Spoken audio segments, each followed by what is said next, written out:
आज हम बात करेंगे कक्षा 10 के गणित का अध्याय 8, जिसका नाम है त्रिकोणमिति। त्रिकोणमिति जो कि गणित का रीढ़ कहलाता है। सबसे पहले हम जानेंगे कि त्रिकोणमिति किसे कहते हैं। तो जैसा कि ये जो त्रिकोणमिति है, त्रिकोणमिति का परिभाषा क्या होता है। देखिए, तीन कोणों की माप को त्रिकोणमिति कहते हैं। अर्थात तीन कोणों की माप मतलब ये हो गया कि हम तीन कोण, ऐसा एक त्रिभुज ले लेते हैं। इस त्रिभुज में जो तीन कोना है, एक, दो और ये तीन, ये तीनों कोनों को मापेंगे, इसी को त्रिकोणमिति कहते हैं। ठीक है। त्रिकोणमिति में जो बात करते हैं वो समकोण त्रिभुज पर बात करते हैं। समकोण त्रिभुज, अब सवाल उठता है कि समकोण त्रिभुज किसे कहते हैं। कोई बात नहीं, हम हैं। चलिए, जिस त्रिभुज का कोई एक कोण 90 डिग्री का हो उसे समकोण त्रिभुज कहते हैं। यानी कि जिस त्रिभुज का एक कोण 90 डिग्री का होगा, ये जैसे यहाँ पर एक कोण 90 डिग्री का है और ये दोनों कोण 90 डिग्री से छोटा होगा। तो अगर त्रिभुज का कोई एक कोण भी 90 डिग्री का होगा, उसी को समकोण त्रिभुज कहते हैं। चलिए, समकोण त्रिभुज इस तरह का होता है। इसमें आप देख सकते हैं, ये है समकोण त्रिभुज अपना, जिसमें कि ये जो कोण दिख रहा है, ये कोण, ये समकोण है। चलिए नाम केंद्रित कर लेते हैं। पहला, इसमें ये जो होगा, जो खारा रहता है, समकोण त्रिभुज का एक नियम है, ये जो खारा वाला भुजा है इसको लंब बोलते हैं, और ये जो नीचे वाली भुजा है इसको बोलते हैं आधार, और ये तीसरा जो कि आरा तिरछा टाइप में है इसको बोलते हैं कर्ण। आपने जाना कि समकोण त्रिभुज कैसा होता है, लंब, आधार, कर्ण। ठीक है, कोई बात नहीं। चलिए आगे बढ़ते हैं। ये जो समकोण त्रिभुज है, हम इसमें बात करेंगे समकोण त्रिभुज में। इसका नाम पहले व्यवस्थित कर लेते हैं। ये ए है अपना, और ये बी, और ये सी। आपने पिछले पार्ट में देख चुका है कि ये जो अपना था, ये लंब था, और ये आधार है, और ये जो है कर्ण है। यहाँ पर हम समझेंगे कि लंब का स्क्वायर और आधार का स्क्वायर को अगर जोड़ेंगे तो कर्ण के बराबर हो जाता है। जैसे कि यदि आप ऐसा करते हैं, लंब का स्क्वायर जोड़ आधार का स्क्वायर, तो बराबर हो जाएगा ये कर्ण का स्क्वायर। ठीक है, लंब स्क्वायर जोड़ आधार स्क्वायर बराबर कर्ण स्क्वायर होता है। इसी को बोलते हैं पाइथागोरस प्रमेय। क्या बोलते हैं? पाइथागोरस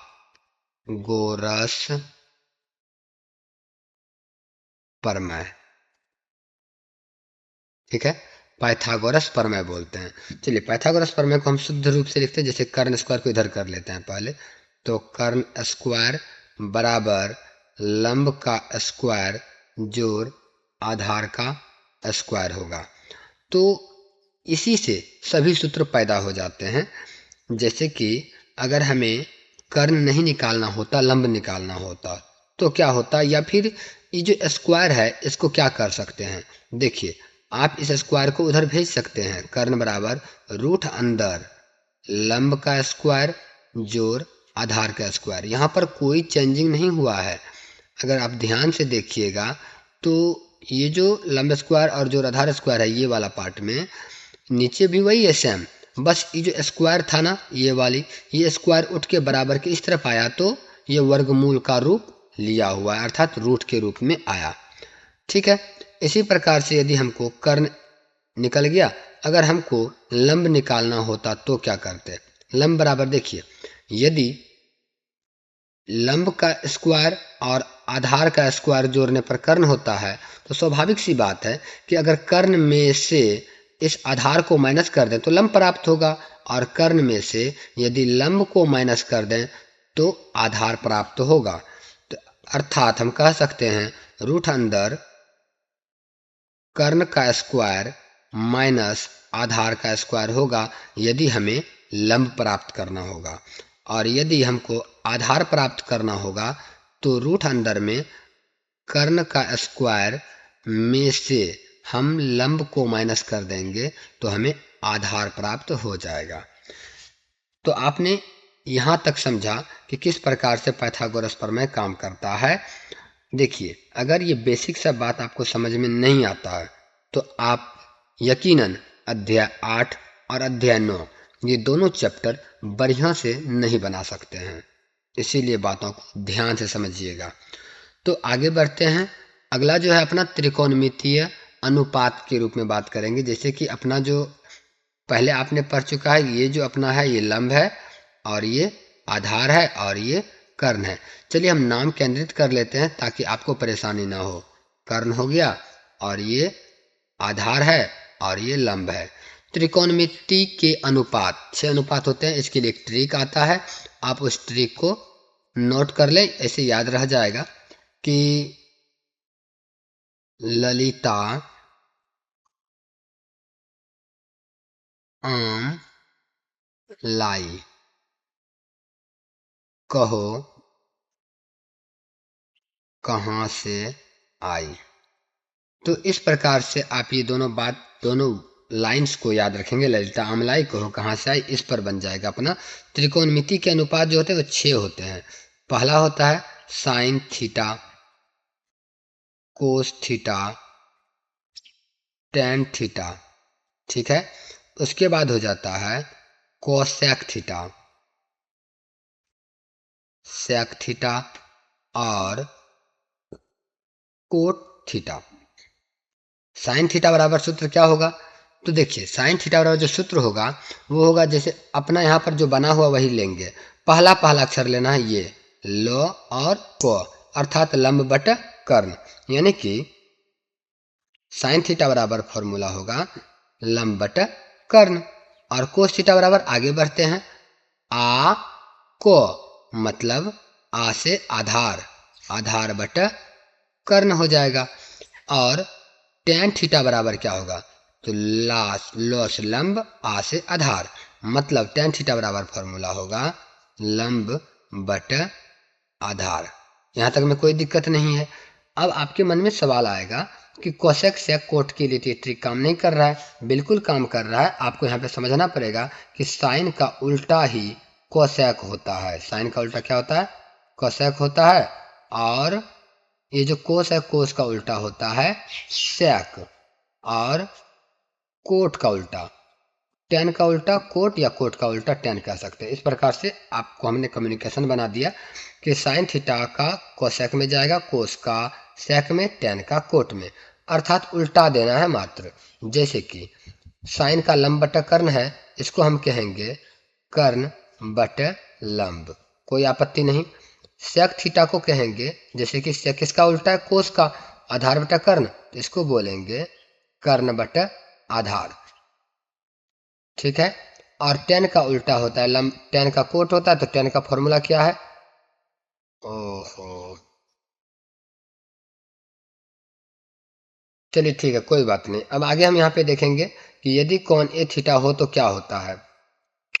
देखिए आपने अभी तक में जाना साइन कोस टेन और उसका उल्टा, यानी त्रिकोणमिति के 6 अनुपात को, ठीक है।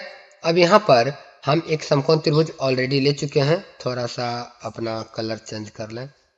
देखिए ये अपना समकोण है, यहाँ पर ये 90 डिग्री का है, इसीलिए इसको समकोण कहते हैं। तो इसमें से जो ये है अपना लंब, ये अपना लंब तो है और ये अपना आधार है, ठीक है। और ये कर्ण। आपको याद रखना पड़ेगा हमेशा कि कर्ण कभी नहीं बदलेगा, लेकिन लंब और ये आधार समय के हिसाब से, थीटा के हिसाब से बदल सकता है। जैसा कि यहाँ पर आप देख पा रहे हैं अभी कि यदि कोण ए थीटा होता तो, यदि ये कोण थीटा होता तो क्या होता। बस इसमें तो 3 पार्ट हैं। देखिए अगर ए थीटा है, इसके हिसाब से इसके सामने वाली जो भुजा होगी ये वाली, यहाँ पर ये लंब कहलाएगा।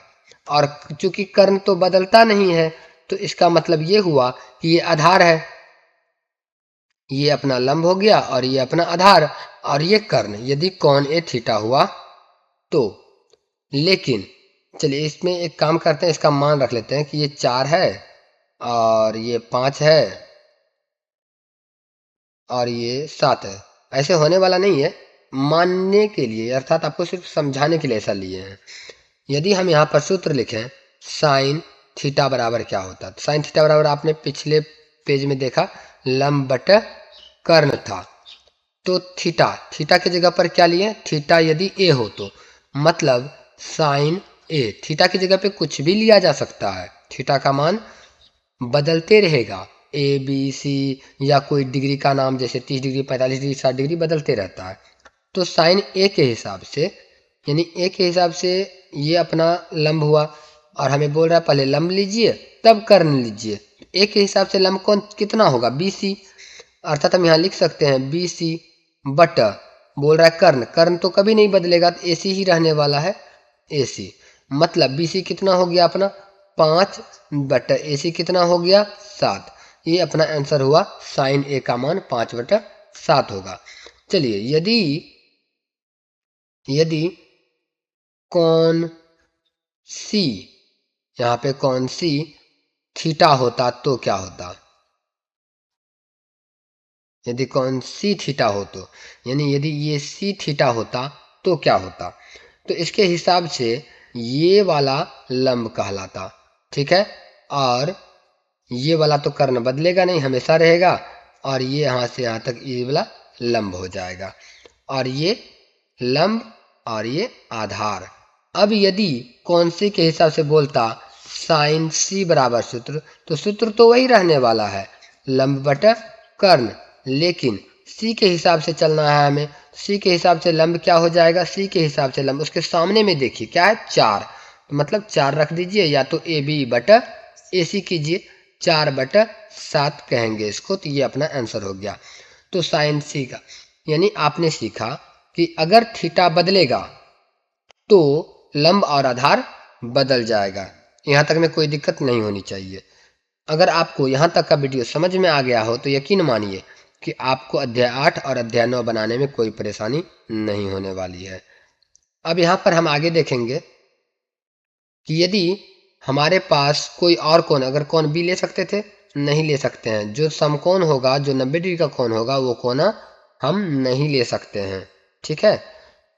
अब यदि हम कुछ और ले लेते हैं, मान के चलिए कोस ले लेते हैं, कोस ए बराबर, कोस ए बराबर क्या सूत्र होगा, आधार बटा कर्ण, आधार बटा कर्ण होगा। तो अब ए के हिसाब से बोला है ना, तो ए ई लेंगे, कोण ए हुआ, थीटा ये रहेगा। इसके हिसाब से आधार बटा कर्ण, तो आधार कौन सा हुआ इसमें, ए के हिसाब से आप पहले लंब पर चले जाइए, इसके हिसाब से तो लंब ये रहा, इसका मतलब आधार 4 है अपना, 4, और कर्ण आपका नहीं बदलता है, इसीलिए वो 7 ही रहेगा। तो कोस ए बराबर 4/7 आंसर हुआ। लेकिन यदि आपको कभी ए बी सी कुछ ना बोले और सीधा बोले साइन थीटा बराबर बताइए कितना होगा, तो आपको नॉर्मल में हो जाना है। आपको कौन ए थीटा होगा, कौन सी थीटा होगा, इस पे से कोई मतलब नहीं रहेगा। यदि सिर्फ थीटा लिखा हुआ है तो इसका अर्थ ये रहा, आपको यहाँ से लेकर के ये लंब और ये कर्ण, ये आधार, ये स्वतः अपना जो पहले से है, जो पहले आपने चित्र में, इस तरह का चित्र में आपने देखा कि ये लंब है, ये कर्ण है, ये आधार है, तो थीटा अगर रहेगा तो नॉर्मल तौर पर यही रहने वाला है। ठीक है, मिलते हैं अपने अगले वीडियो में, तब तक के लिए धन्यवाद। यहाँ से आगे अगले पार्ट के वीडियो में दिखाया जाएगा।